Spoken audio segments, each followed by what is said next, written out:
சுகமாக இருக்கீங்களா? மனசில் இருக்கிற கவலைகளால் ஏதாவது ஒரு அழுத்தமாக ஃபீல் பண்ணுறீங்களா? என்ன ஆகுமோ ஏதாகுமோன்னு மனசில் ஏதாவது ஒரு படபடப்பு இருந்துக்கிட்டே இருக்கா? நமக்கு வர பிரச்சனைகளால் மனசுக்கு ஏதோ ஒரு பாரமாக ஃபீல் ஆகுதா? அப்போது கண்டிப்பாக இந்த வீடியோ பாருங்கள், உங்களுக்கு ஒரு தெளிவு கிடைக்கும். பிரச்சனை இல்லாத மனிதர்கள் அப்படின்னு யாருமே கிடையாது.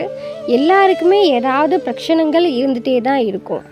இந்த பிரபஞ்சம் சில பிரச்சனைகளை சில மனிதர்களுக்கு கொடுத்துக்கிட்டே இருக்கும். இது ஏன் அப்படின்னு கேட்டிங்கன்னா, நம்மளை ஒரு விதத்துக்கு டிரான்ஸ்ஃபார்ம் பண்ணுறதுக்காக. அதாவது இது ஏன் நடக்குதுன்னா, நம்மளுடைய கர்மா, அந்த கர்மாவால் நடக்கிற விஷயம் என்ன ஆகும் அப்படின்னா, நம்மளை ஒரு ஸ்டேஜ்லேருந்து இன்னொரு ஸ்டேஜுக்கு ட்ரான்ஸ்ஃபர் பண்ணும். அதுக்காக தான் இந்த பிரபஞ்சம் பிரச்சனைகளை உருவாக்கிக்கிட்டே இருக்குது. அப்போது ஒரு பிரச்சனை வரும்போது அதுலேருந்து நம்ம என்ன லெசன்ஸ் கற்றுக்குறோம், அது நம்ம எப்படி ஹேண்டில் பண்ணுறோம், திருப்பி அதை எப்படி நம்ம லைஃப்பில் அப்ளை பண்ணுறோம் அப்படின்ற ப்ராசஸ் தான் நம்ம பார்க்கணும். நமக்கு ஒரு ப்ராப்ளம் வரும்போது நம்ம அது ரெண்டு வேவாக பார்க்குறோம். ஒன்று பாசிட்டிவ், இன்னொன்று நெகட்டிவ். பாசிட்டிவ்னா என்ன அப்படின்னா, அந்த பிரச்சனையை நம்ம ஆராய்ச்சி பண்ணி என்ன செய்வோம், அதுக்கான சொல்யூஷனை கண்டுபிடிச்சு அப்ளை பண்ணுவோம். அது பாசிட்டிவான பெர்ஸ்பெக்டிவ். நெகட்டிவ் பெர்ஸ்பெக்டிவ் என்ன அப்படின்னு கேட்டிங்கன்னா, அதோடைய விதத்தையே நம்ம இது ஏன் நடக்கணும், இது எதுக்கு நடக்கணும், இது ஏன் எனக்கு நடந்துச்சு, இது நல்லது நடக்குமா, இதுக்கு மேலே இது கெட்டது நடக்குமா, நான் தோற்று போயிட்டனோ, இல்லை இது என்னோடய வாழ்க்கையை ஸ்பாயில் பண்ணிடுமோ, இந்த மாதிரி நம்ம நெகட்டிவாக அதை பார்க்கும்போது தான் அது நம்மளுடைய மனசை பாதிக்குது. நமக்கு ஓவர் திங்கிங் வருது, அதிகமாக யோசித்தல். ஒரு விஷயத்தை பற்றி ரொம்ப யோசிக்கும் போது என்ன ஆகும் அப்படின்னு கேட்டிங்கன்னா, நமக்கு நிறைய தாட்ஸ் ப்ராசஸ் லூப் ஹோலாட்டு வரும். அதாவது எப்படின்னா, இப்போ ஒரு கயிறு இருக்குது, அந்த கயிறோட இன்னொரு கயிறை கனெக்ட் பண்ணுறீங்க, இன்னொரு கயிறை கனெக்ட் பண்ணுறீங்க, கனெக்ட் பண்ணி ரவுண்டாக போட்டு எந்த கயிறில் ஆரம்பித்து அங்கேயே கட்டி விட்டுறீங்க. அப்போது எங்கேருந்து ஆரம்பிச்சதோ அது இங்கேயே திருப்பி வரும். அந்த மாதிரி நம்ம மனசை என்ன பண்ணோம், அந்த பிரச்சனையை வச்சு வட்டம் போட்டுக்கிட்டே இருக்கும்போது நமக்கு அமைதி இல்லாமல் போயிடுது. நமக்கு என்னென்னா, அதிகமாக யோசனை வந்துக்கிட்டே இருக்குது. யோசனை வந்ததுக்கப்புறம் என்ன ஆகுது, அது குறித்து நமக்கு பயங்கள் ஏற்படுது மனசுக்கு.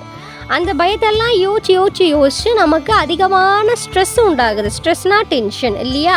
இந்த டென்ஷன் அப்படியே போக என்ன ஆகிடும், அது மனசை அழுத்தமாக்கி ஒரு டிப்ரெஷனுக்குள்ளே கொண்டு வந்துடுது. அதுதான் மன அழுத்தம். இந்த மன அழுத்தம் வந்துச்சுன்னா நமக்கு மனசு சந்தோஷம் போயிடும், மனசு அமைதி போயிடும், நமக்கு தூக்கம் போயிடும், சாப்பாடு போயிடும், எந்த வேலையிலையும் நம்மளால் கவனம் செலுத்த முடியாது. இந்த மாதிரி நம்ம கஷ்டப்பட்டுக்கிட்டே இருப்போம். சரி, நமக்கு அப்போ யோசனை வருது, யோசனையிலேருந்து ஒரு விதமான பயம் வருது, பயத்துலேருந்து நமக்கு ஒரு ஸ்ட்ரெஸ் வருது, அந்த ஸ்ட்ரெஸ்லேருந்து மனசை அழுத்தமாகி கஷ்டப்படுது. அப்போ நமக்கு எது ஈஸியாக நமக்கு பிரச்சனை வராமலே இருக்கணும். நமக்கு பிரச்சனை வரவே இல்லை அப்படின்னு பார்த்திங்கன்னா, நம்ம இது எதுக்குள்ளேயுமே போக மாட்டோம். ஆனால் மனுஷனாக பிறந்தோன்னா என்னாச்சு, நமக்கு கண்டிப்பாக பிரச்சனைங்க தான் இருக்கும். அப்போது நம்ம என்ன செய்யலாம் அப்படின்னு கேட்டிங்கன்னா, அதிகமாக சிரிக்க பழகுங்க. அந்த காலத்தில் சொல்லுவாங்க இல்லையா, வாய் விட்டு சிரித்தால் நோய் விட்டு போகும் அப்படின்னு சொல்லுவாங்க.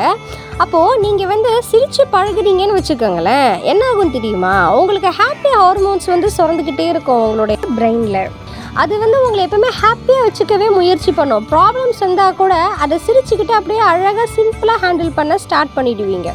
அந்த அளவுக்கு நம்மளுடைய மைண்டுக்கு பவர் இருக்குது. அப்போது இந்த சிரிப்புக்கு பார்த்தீங்கன்னா ரொம்பவே பவர் இருக்குது.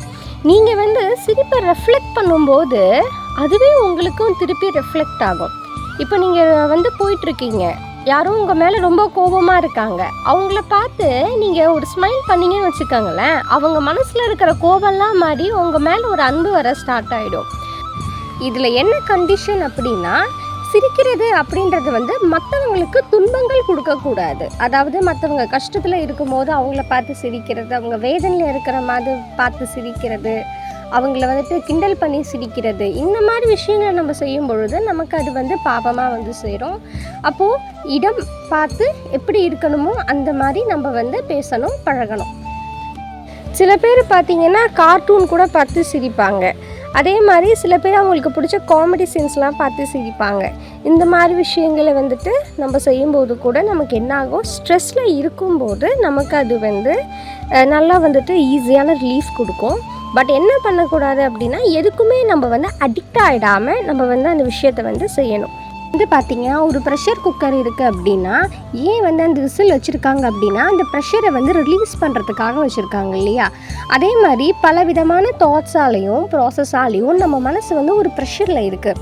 ஸோ அந்த மனசில் இருக்கிற ப்ரெஷர்ஸ் எல்லாத்தையும் ரிலீஸ் பண்ணுறதுக்காக தான் நம்ம சிரிக்க பழக சொல்கிறோம்.